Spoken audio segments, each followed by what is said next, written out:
Hi, I'm Essie. And I'm Elle. Welcome back to Magic and Mayhem. All right, so we are doing the Midyear Freakout Tag. Midyear Book Freakout Tag. Oh, yeah, the Midyear Book Freakout Tag. It's a really long title, but we love it. It is long. Long and arduous. Of course, I don't actually know who started this. I feel like a lot of creators do this tag around this time of the year, obviously. But we will link some of our favorites down below. So if you're unfamiliar with the tag, it's just a list of questions to kind of check in and see how your reading year is so far. Obviously, it's the mid-year freakout tag, so it's halfway through the year. So we decided to do the tag. And without further ado, the first question is best book you've read so far in 2024. So I'll let you start. Oh, I start? Okay. Yeah. Well, I read the question, therefore you go next. Okay, fine. Although I struggled with basically all these questions. I can attest. Elle was having a great time at me complaining because I couldn't pick anything. But I did decide on I Ran Away to Evil by Mystic Neptune for my best book. I loved this book. We're doing rapid fire though, so we're not going to spend a lot of time on each one. We don't want to take forever and ever and ever. So yeah, this is definitely, we're attempting to do rapid fire. So next is my number one. We Are All So Good at Smiling by Amber McBride. This one was really good. Again, I have mentioned this in another video, but you do want to check the triggers. But this one was absolutely fantastic. It's kind of a mix between fantasy, poetry, all that kind of stuff. It was just absolutely fantastic. Also, the cover's beautiful. Best sequel you've read so far in 2024. Oh, and so am I supposed to do it next then? Okay. Here I am again. So, best sequel would be, there's a lot of them. However, Library of Souls is Miss Peregrine's Peculiar Children. Number 3 was probably my favorite. It was between a couple, but it's probably my favorite of the continuations in the series. Okay, and then my best sequel, I chose She Loves to Cook and She Loves to Eat, Volume 4 by Sakomi Yuzaki. I'm so sorry if I said that wrong. But I absolutely adore the series. It's very cute and very cozy. It also tackles some harder subjects, and I love it. I also do check, I don't know if there are trigger warnings, but actually in the book, but you can look them up in Storygraph.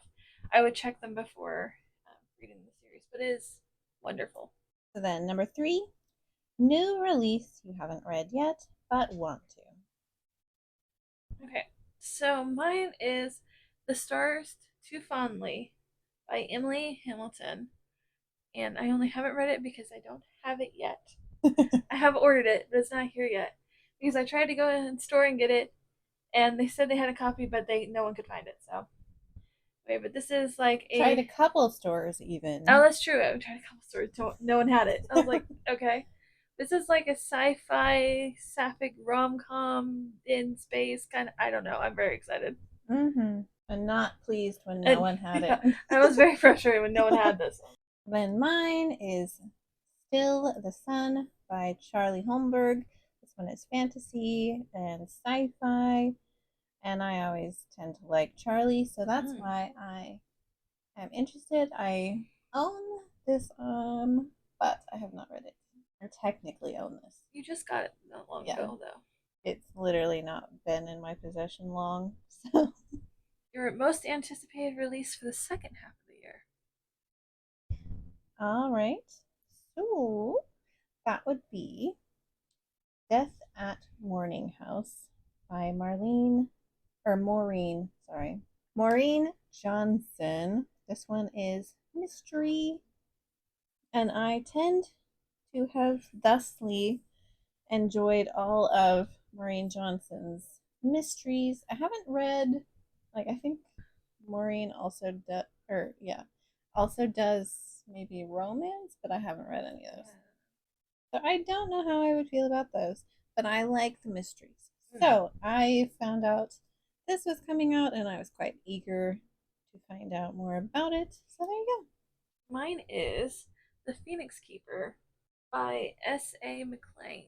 So this is set in a magical zoo, and I believe it's queer, and I am so excited. I've been excited about this book since go. I heard about it in January. I've been waiting, and it just comes out I think in August, and I cannot wait. Magical Zoo. How can you go wrong with Magical Zoo? Exactly.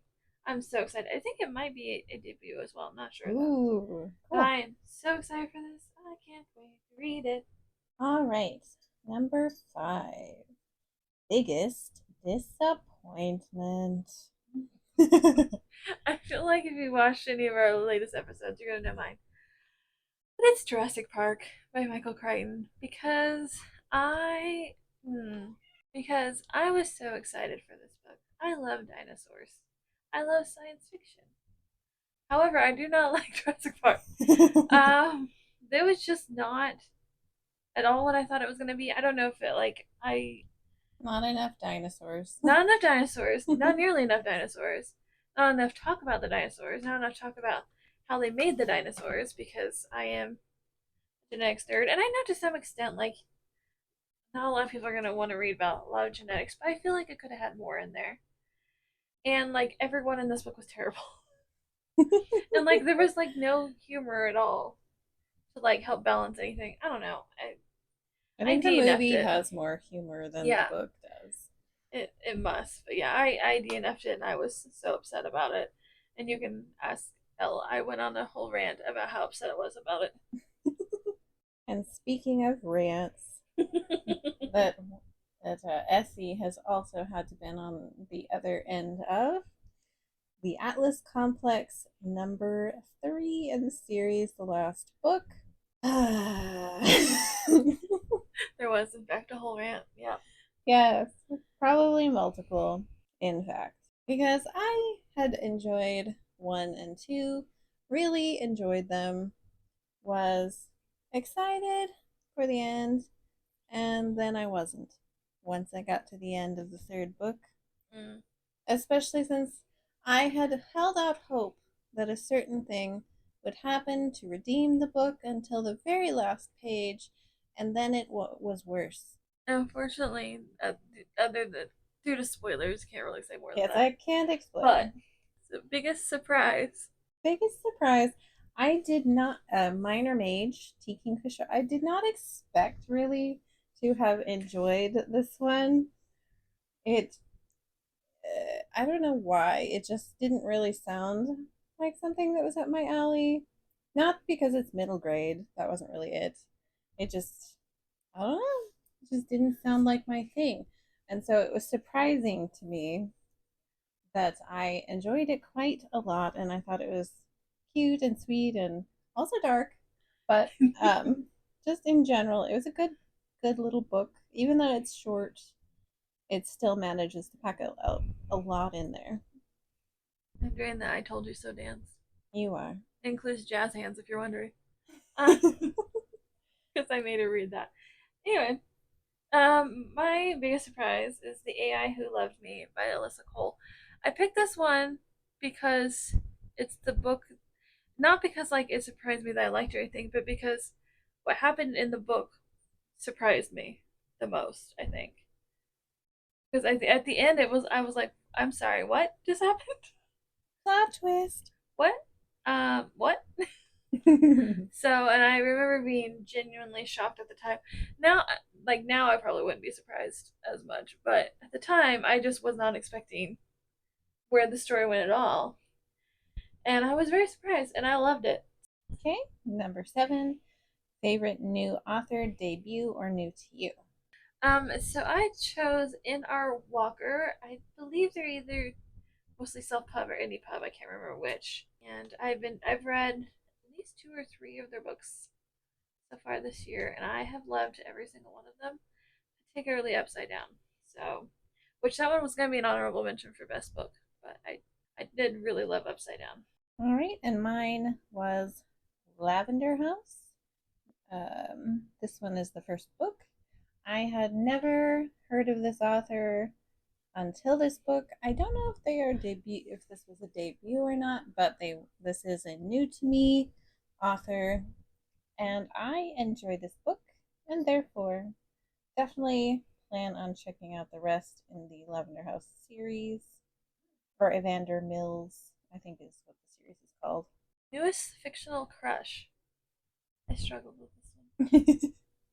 I would never have known that.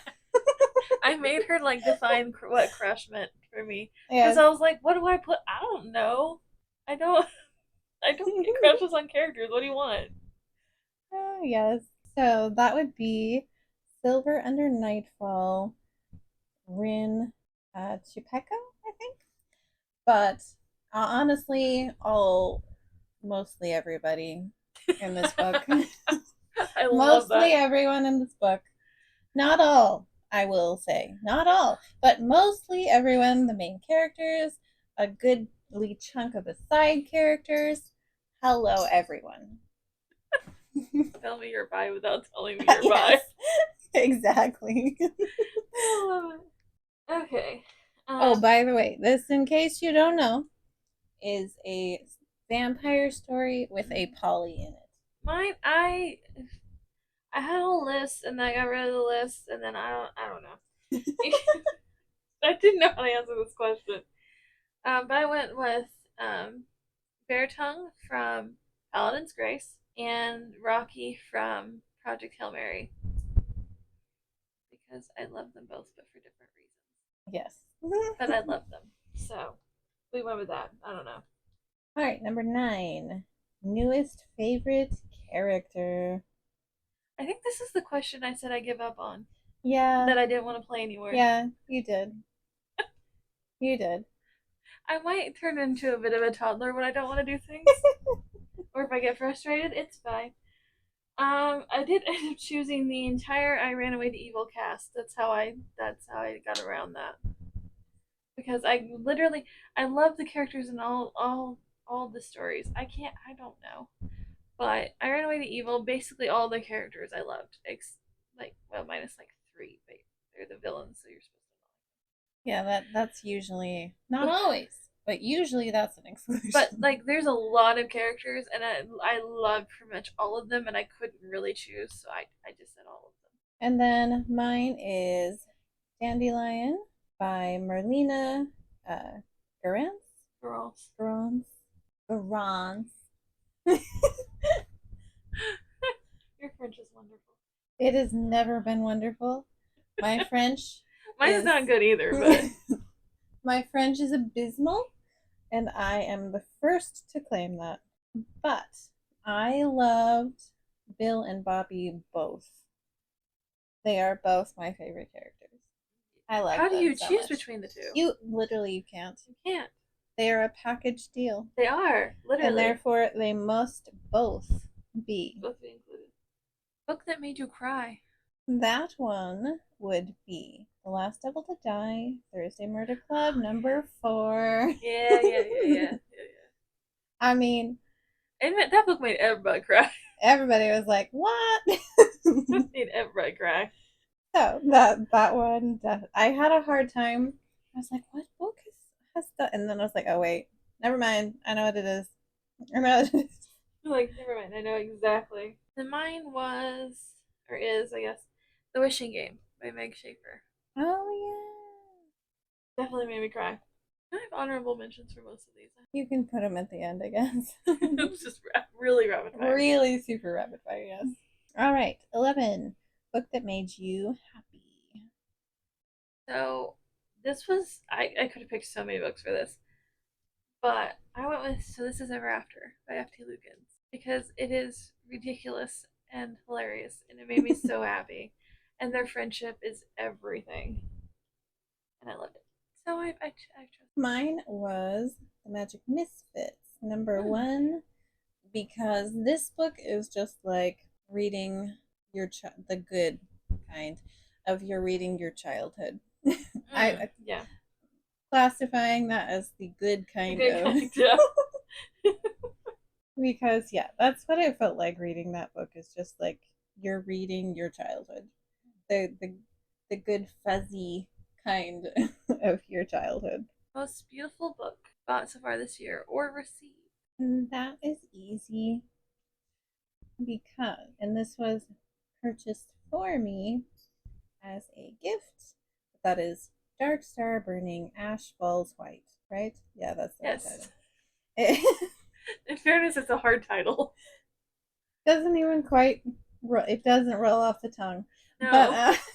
but it's gorgeous, as is the first book. Both incredibly gorgeous. Definitely prettiest book because the dust jacket's pretty, the inside's pretty, the edges are pretty. That's the Illumicrate. Illumicrate, yeah. Everything in the book is pretty. I have a last minute change to my answer for this. I'm going to choose Earthflown by Francis Wren, illustrated by Artist? Sure. I'm so sorry, I don't know how to say the illustrator's name. Um, but we have the Rainbow Crated edition.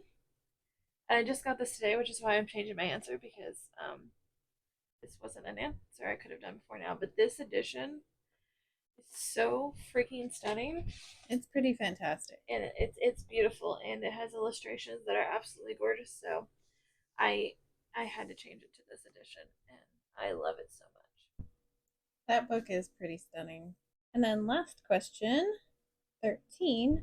What books do you need to read by the end of the year? So this obviously for both of us, our 24 and 2024 books, we got to read those by the end of the year, and our book club books. So we were going, what do we need to read besides those? Yes. Because we figured those are a given. I really need to read Keeper of Enchanted Rooms by Charlie Holmberg because I just keep buying her books and not reading.